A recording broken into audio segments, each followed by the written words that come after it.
Back to Good Day Columbia, 8:23 on a Monday. Now, as we do every Monday at right about this time, we're talking about etiquette, behavior, and manners. Now, a lot of times we're applying it to the way we conduct ourselves in social settings, but it goes way beyond that. Comporting yourself in a specific manner can make the difference between getting a new job and having plenty of time on your hands to maybe play Xbox. Gerald Glascock from the Southern Institute of Etiquette and Protocol.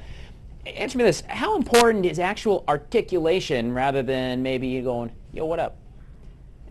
Very important. If you're looking for a job, people want to hire somebody that's going to be able to communicate with the, potential clients. Right.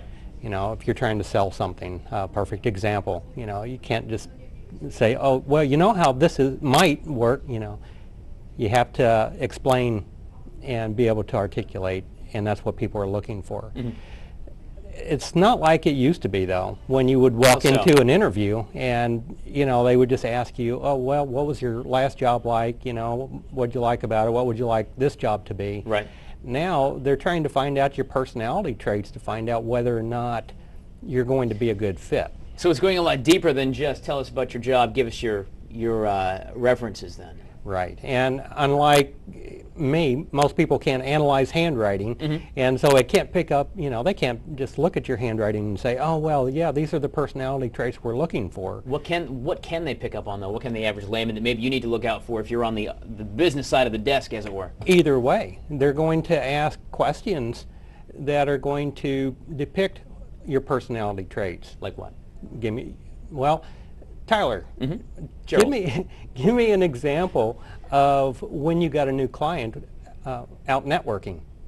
I was out networking at a Chamber of Commerce event, happened to strike up a conversation about a mutual interest. It turned out we both, I work in video, they needed some video, we connected, and I was able to acquire a successful client. Perfect. So by asking that question, now they can find out whether or not you go out and actually network, whether or not you have networking skills. So the question really is, are you out networking, not, well, I can't remember the last time I did it. That, or, they'll really stumble with the answer. And they're going to look at your body language too. And it's like when you're talking with your hands open, so that way they felt like they could trust your answer. Right. So it's all these little things. They'll also give you a lot of questions like, give me an example of.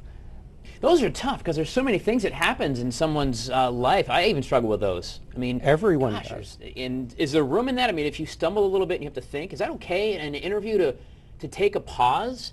Yeah, pause is a good thing.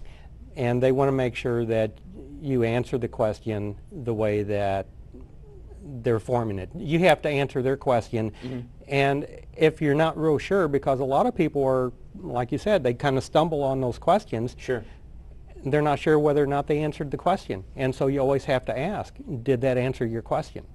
And it's okay to ask that, sir, did I answer your question? Sure, okay. And they may want you to expound on it a little bit further. So being accountable, looking for high energy, articulation, and ability to maybe network and answer questions honestly and openly. Yes. Fantastic stuff. Gerald Glascock. All right, good thing, at least today, at least this morning as of right now, I'm not looking for a job.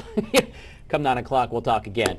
But great stuff, of course. We'll get that for you at midlandsconnect.com/GDC. And it's always great to see you, Mr. Glascock. Thank you. You got it. All right, guys, Richland County authorities searching for an armed robber. How you can help after the break. Stay with us.